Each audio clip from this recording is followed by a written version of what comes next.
For me, this all started in January 2018. At the time, I was a wreck and my life was falling apart. But that would have been hard to see because I was checking off a lot of the right boxes and appearing to have things all together. I had a beautiful wife, two great kids. I was working at a church, leading a great ministry. I was taking on more responsibility, leading others, managing staff, speaking more frequently. I was halfway through seminary. That was going really well. Everything looked fine, but it wasn't. At the same time, I really just hated who I was and was full of shame and guilt. Some of it was just stuff that I'd been carrying around my whole life, things I'd never really dealt with, and some of it was from the life that I'd been living at the time. I was obsessed with work, putting it ahead of my family and my marriage. I'd ignored my marriage to the point where I eventually was unfaithful and had an affair. And to escape the shame of all this, I was turning to alcohol more and more. So things were just really bad. From the outside, I looked like one thing, but on the inside, I felt like somebody else. It was miserable. From the moment I woke up to the moment I went to bed, I felt shame and guilt. I couldn't escape it, and I couldn't numb it. I was really trying to avoid this situation that I'd created, trying to hold everything together, but I was just losing the fight, and I was desperate. So I told my counselor at the time some of the things that had been going on in my life. Not everything, not yet. We'd been meeting somewhat frequently on and off for a few years, and I realized that until I came clean, there was really no way out of this. So my counselor tells me, Andy, you are an addict. You have an addiction. You need help. I can help you, but what you really need is support from others, from people who know what it's like to be you and who have done the things you've done. So he gives me a list of churches and all these meeting times. So fast forward a few days, I pull into a parking lot of an old church. It's raining, it's cold, it's gray. It's about as depressing as a scene as you could imagine. I don't know if I'd ever been more anxious or nervous about anything up until that point in my life. But I knew I couldn't not go to this meeting. I'd made up my mind and I made my decision.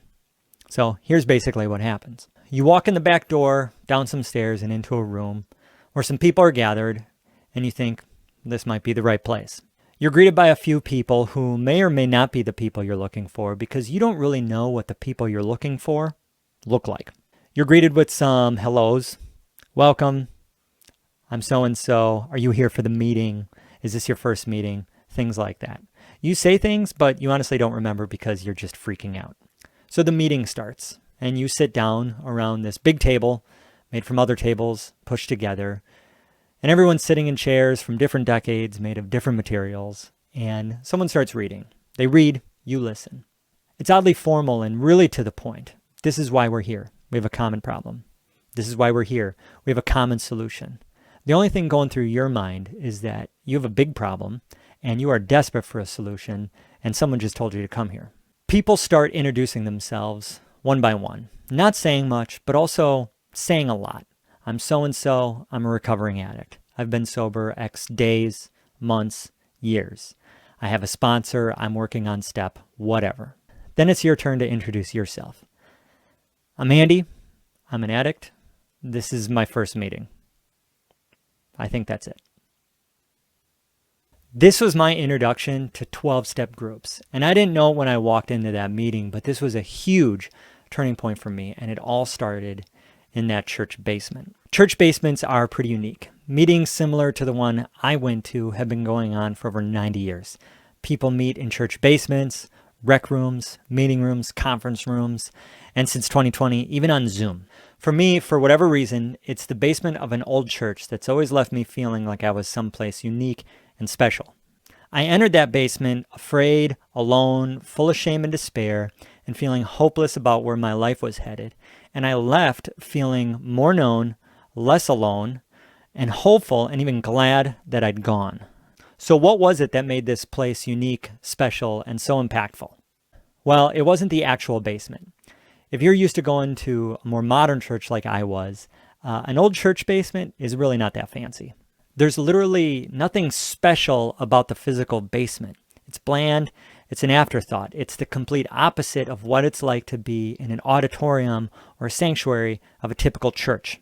And it wasn't that the meeting format was special either. There's really nothing fancy to a meeting. People take turns leading and speaking. It's not reserved for the best speakers, the most educated, or most charismatic. You follow a script, read from a book, take turns sharing, and typically end with a prayer. There's really not that much to a meeting format. It's pretty cut and dry. What makes the basement so special is nothing about the basement. It's about the people who gather there. It's the people who share their stories, talk about the wounds, hurts, regrets, shame, healing, and hope that they've experienced. The beauty of this place comes from what happens here. It's the honesty, the vulnerability, the lack of condemnation, and the willingness to accept anyone who wants and needs help. This is a place where it's okay to be human, to openly talk about your flaws, your struggles, your feelings. It's a place you can go if you've completely wrecked your life, and you can still be welcome. There's a saying, if church is a place where people go to avoid hell, the basement is where people go because they've been there. I'd also add that it's not just a place for people who have gone through some hard stuff. It's a place for people who have a desire to change and to help others as well. This is what makes the church basement so special. And I didn't know it, but this is exactly what I needed at that point in my life. I walked out of there knowing and believing several powerful truths. I'm not alone, there is hope, and there's a way forward. For me, I'd always had this sense that I was alone, cut off from others by my own shame and my own shortcomings. Of course, I had people around me who loved me and they accepted me for who I was, but there was always a piece of me that I held back out of fear of rejection. And so I was never truly accepted because I was never truly known. But then in this meeting, I'm sharing who I was, what I'd done, things that were so shameful, made me want to die. And this guy in the meeting stops me and he says, I'm just like you. Like me? Yes. Everyone there, similar to me to some degree. There is believing you're not alone, and then there is knowing you're not alone. What I was struggling with was common to all sorts of people, and now I had proof that others knew what it was like to be me. We had a common problem. That left me with a lot of hope, because as I listened, I heard stories of people who had wrecked their lives and then put them back together. Years of pain and then healing, sobriety, and recovery. I saw that people could truly come back from whatever they'd done and even come back better, healthier, and healed. And it was all possible with the help of God and others.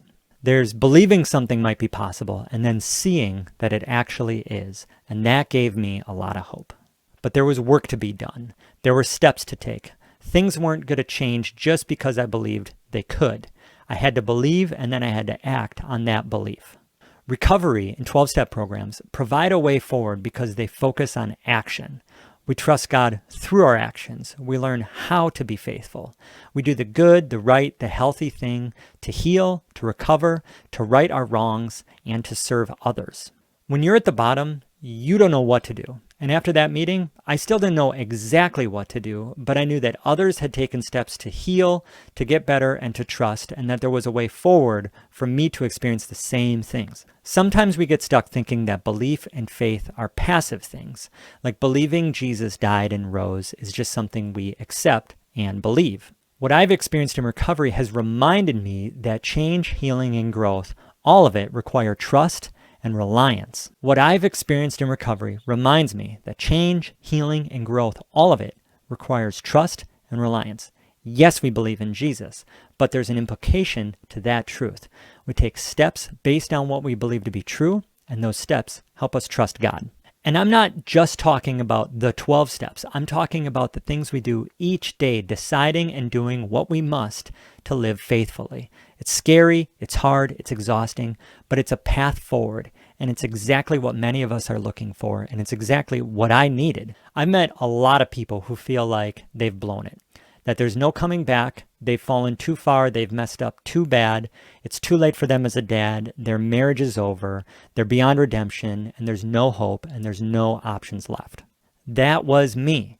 And after I started going to meetings, my whole world was flipped upside down, and I knew that I wasn't alone.